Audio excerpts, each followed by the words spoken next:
Hi, Dismembers. Happy October. Let's talk chop.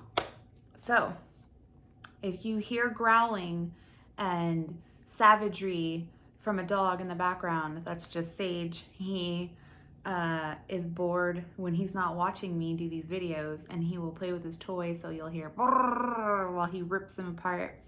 Then you'll hear a pause because after he tears his toys apart, he likes to rape them in front of me to assert his dominance, which is hilarious because he doesn't, like you would think doggy style, right? Like he likes being on top. No, he likes to be the bottom. He literally will take his toy and like that. It's hilarious. He's my little bottom bitch. Anyways, so today, what are we doing? We're talking not just about my dog and his odd sexual habits, but we were talking about Trick or Treat. This is one of my favorite movies, and in my opinion, honestly, and people will fight me over this, I like it better than Creepshow. Fight me, I don't care. Creepshow is also one of my favorites, but Trick or Treat just took the horror anthology bar and put it way the fuck up here. I don't think there's gonna be any movie, honestly, that's going to compete anytime soon. I think the only way it's going to compete is if it competes with itself with the sequel. The reason I think Trick or Treat is better than Creepshow is because though Creepshow had amazing original stories and content, and each. Would you cut it out, please? I'm trying to talk to my people here. You look so forlorn. It's right there. Just go grab it. My little distraction. So, the reason I like Creepshow or Trick or Treat better than Creepshow is because Trick or Treat had a character that was so infused, like a main character, kind of like the Creep in Creepshow, that actually not only tied the stories together, but had its own story on top of it. Creepshow was good that it had its own stories that were equally impressive, but the Creep didn't have its own story per se in that universe. It was just a cool host type character, an anchor character, but just not, you never see what it's about, where it came from. Okay, it's creepy looking, but you never see it really terrify anything directly. So, having said that, Trick or Treat has a couple stories. They do all connect. And I'm not going to do even a spoiled rotten bit because there's no need to. It's an anthology and each one has its own little flavor to it, and I like it. Each one was done very well. There's not one that stood out terribly over the others. They were all equally well done. Just in case you're wondering, this is not a wig. This is my real hair. It's purple now. I was going for lavender. This is a little brighter, but that's okay. I still like it. I'm glad to be me again and have colored hair. I feel like I was living a lie with the blonde. So, why should you watch it? Well, aside from the good writing, the characters are equally, they just match each other. Like, you know how when you're watching a movie, any movie really, one character is way more well written than the rest. So the other characters kind of just fall by the wayside. Like they're in the plot, but they don't serve as well as they could. Not the case with Trick or Treat. Each character they gave kind of equal time to build the story so that the climax was epic.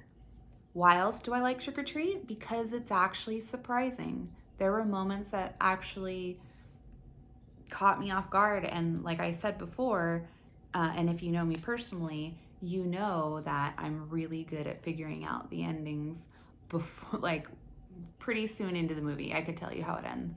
And especially with scary movies, I could tell you like 12 steps ahead, like, oh yeah, that person's actually dead, or oh yeah, that person's gonna kill that person. But I was genuinely surprised with this one. And that is a feat to surprise me these days. So, The effects were awesome. They were so good. Sam, the little host, he's like the equivalent of the creep in Creepshow. He's so complex because he's got this little hood on, and you think, oh, that's creepy and kind of cute. He's kind of cute. No, he's fucking terrifying. I don't want to spoil anything, but there's layers, there's levels to these bezels, and he gets scarier. And then you're like, oh fuck, no, he's not cute. He's fucking, wow, that's scary, legitimately. I have told you before how children aren't scary to me most of the time. Like they fall short of that mark when they're trying to go for the scary. Like Children of the Corn, it does nothing for me. Even I would say the original Pet Cemetery, I wasn't afraid. I was supposed to be afraid of the toddler, and I wasn't. And I was. Sam is not a child per se. They never really. I don't know. There's a lot of mystery behind it, for sure. He's the size of a child. You assume he was a child at some point. The tininess of him, right? They do it right. They exploit what would be terrifying about a tiny entity coming after you versus just a child. Like, oh, the innocence. No. This thing is more almost beast-like, and it's fucking scary. They did a good job of counteracting that. Like, what would it be like to get attacked by something the size of a child, but that's actually formidable? It's not just like a fucking chihuahua biting at your ankles. Like, this thing is fucking spry and very agile and can hide easily. So what are you gonna do? Whereas if you're fighting an adult size, like a fucking giant Michael Myers, like you could see that motherfucker from fucking 20 yards away. There's no hiding. Like, that's a big motherfucker, or Jason for that matter. So anyways, yeah, the surprise factor, the way Sam attacks, and I don't really think that's a spoiler. It's a fucking horror movie, so yeah, he's one of the things, obviously, that's even in the trailers, you could tell that's supposed to be scaring you. So, the cast is outstanding, very random, very kind of like, oh, this is that person from this movie, or oh, that's this from this, or oh, I wouldn't think this person would be in a horror movie, or oh shit, like you'll recognize character actors that are in this movie. There are no huge A-list actors, I wouldn't say, but there doesn't need to be because it's well written and they were good stories. Like I said about the effects and the makeup, outstanding. I will say this. Actually, I am going to do a spoiled rotten bit. Because there is a story I really do actually want to talk about. So, it's got a little bit of everything for everybody. What I really love about it is Creepshow is definitely an adult movie. No bones about it. You need to be an adult to watch that movie and really appreciate it. However, Trick or Treat teeters. It's a very, very good introduction movie into horror for young teenagers. It is fucking scary, legitimately, but it's not enough. It's not okay. I would say if you have like a 14-year-old or whatever, like, because there are some pseudo-sexual, but you never actually shows sex. It just implies sex in one story, but it's not like grotesque in the way of perverse, right? So I think 14, even 13, if you're a cool mom or parent or dad or whatever, and you talk to your kids about sex, they know about sex, it's not something you fucking hide in a closet, then they're gonna be fine. Because like I said, no actual sex, no tits, just implied implied tits, I guess you could say, in the movie. Wait a minute, does she show her tits? I have to think about it. I should do like, because I've seen Trick or Treat a million times, so I didn't figure like, oh, I'll watch it again right before I do this review because I know it so well that, or I thought I did, that I was like, oh no, I don't have to rewatch it right now because I want to save that and watch it with somebody else later. But, um, so I don't remember. I should start doing a titty check before I recommend these movies, probably, because I'm over here being like, oh yeah, have your teenager watch it, and then there's a titty, and then all of a sudden I'm in trouble, and there's a Million Mile March on me because I was like, oh yeah, watch this movie with your kids, and no titty. Um, anyways, so there might be a touch of titty, a tad, a little nibble of a nipple, if you will, but I think it's fine. It's good. It's a good introductory horror film for younger adults, I should say. Uh, and that wasn't really the case so much with Creepshow. The topics were a little too adult, I think, for them to comprehend or really appreciate. So in that regard, I wouldn't say Trick or Treat is good for the whole family. Like, I mean, you don't want like I've been watching fucking horror films since I was 5, but that's just because my mom was busy, let's say.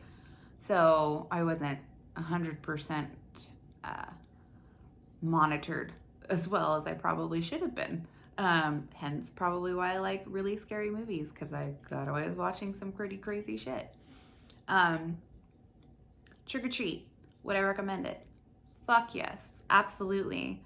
If you haven't watched it yet, please watch it, like immediately. Watch it with someone that you know has never seen it, that you know would really like it. Like, that's what I'm doing. I'm saving my next Trick or Treat viewing to watch with somebody that I think could appreciate it. So, hopefully they want to watch it. If not, I'll just watch it again by myself. I don't care, for like the 7th time. It's really good. It's the rewatch ability on this movie is really, you could watch it every couple months or every few months and you'd be fine. You would still catch things too that you didn't watch the first time. I have it on DVD, which that's how you could tell if I really like the movie. Where can you watch it right now? You can watch it on Shudder. So here's the thing. Remember when I was like, oh yeah, I can't afford Shudder right now? I canceled some other stupid subscription that I had. And I actually got AMC Plus off Amazon, and do that because it's $8.99 a month and you get access to Shudder. You get access to all of AMC's shit, so you can watch all the Walking Dead stuff and all of their shows, which they have a couple really good ones, honestly.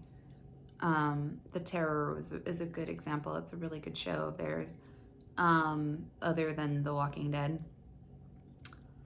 So, what else does it come with? It comes with AFC Midnight, which has a plethora of other movies. It has that movie, The Hallow, that I was telling you about, which is really good, and you should give it once over, at least.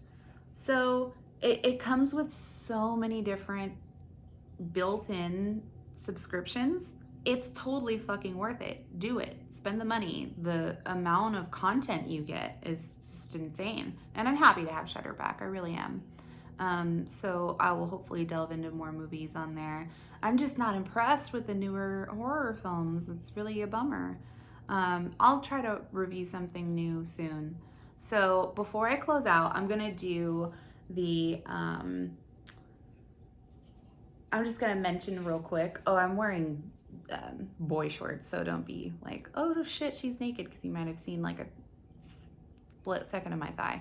I'm not bottomless. I wouldn't be that brave to be on YouTube like that. Trick or treat shirt, nothing underneath.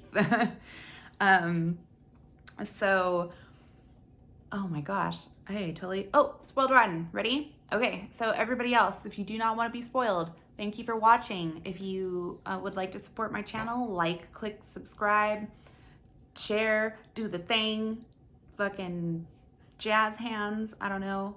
But thank you, and I will see you again soon. those who don't mind to be spoiled. In 5, 4, 3, 2, 1.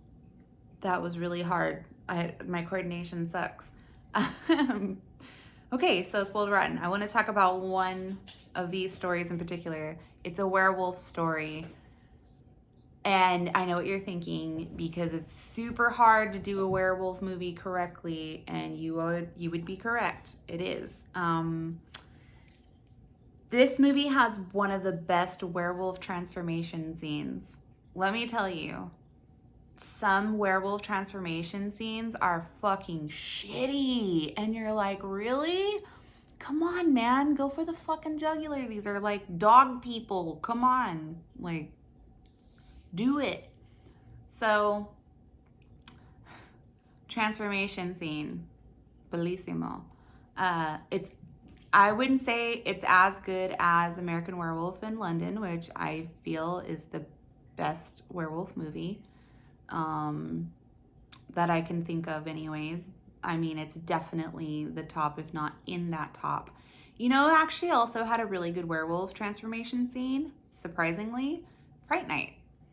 Just fucking 4 minutes, maybe 3 of that entire movie is just one werewolf transition. But it was fucking good. It was great. So the minute that show Hemlock Grove was on Netflix, the first season, that werewolf transformation was pretty fucking dope too. I have to say that was pretty dope. But Trick or Treat had a really good werewolf transformation scene. That's the one I've been kind of talking about and dodging. It was like, is there a titty? I don't remember. It's Anna Paquin, so she may have shown her titties. She shows her titties a lot in True Blood, but I don't remember. Again, I got to do a titty check now for my movies before I review them. But here's another thing too. I should have said this in the other part because it really applies to everybody. If you're not down with watching kids get fucking mutilated, don't bother. Like, if that bothers you, then this movie is gonna bother you, because there's a couple fucking child mutilation, and I'm all about that. I'm like, yeah, fuck them kids, like, fuck them up. So it doesn't bother me, but I actually really like that. Like, I like shit that disturbs other people. Like, I like watching shit that, like, I think, oh man, if I wasn't me, I'd be so fucking disturbed right now. Like, that kind of shit floats my boat. If I'm like, oh yeah, someone out there is really pissed about this. I'm just such an indirect shit starter. I don't know. I am a little bit of an instigator, I guess, too. So I don't know. I just like controversial shit that makes people think. And it's like, yeah, fucking kids get hurt too, like in real life. In real life, absolutely, I would not want to see a kid tormented. If it's a fucking movie and that's part of the plot and the story and what's supposed to make it scary, fuck yeah, bring it on. Carve those fuckers up. Anyway, that's really all I wanted to spoil. Nothing else, really. Yeah, just watch it. It's a really good movie. And what are we at? Almost 20? Okay, so I think that's good. Okay, guys, enjoy the rest of your October. I plan on doing that, hopefully. I just started a job, so it's kind of hard to get out and do stuff with the COVID shit. It's really hard to do stuff. And there are no haunted attractions anywhere near me because of COVID. So anyways, have a good one, guys. Bye.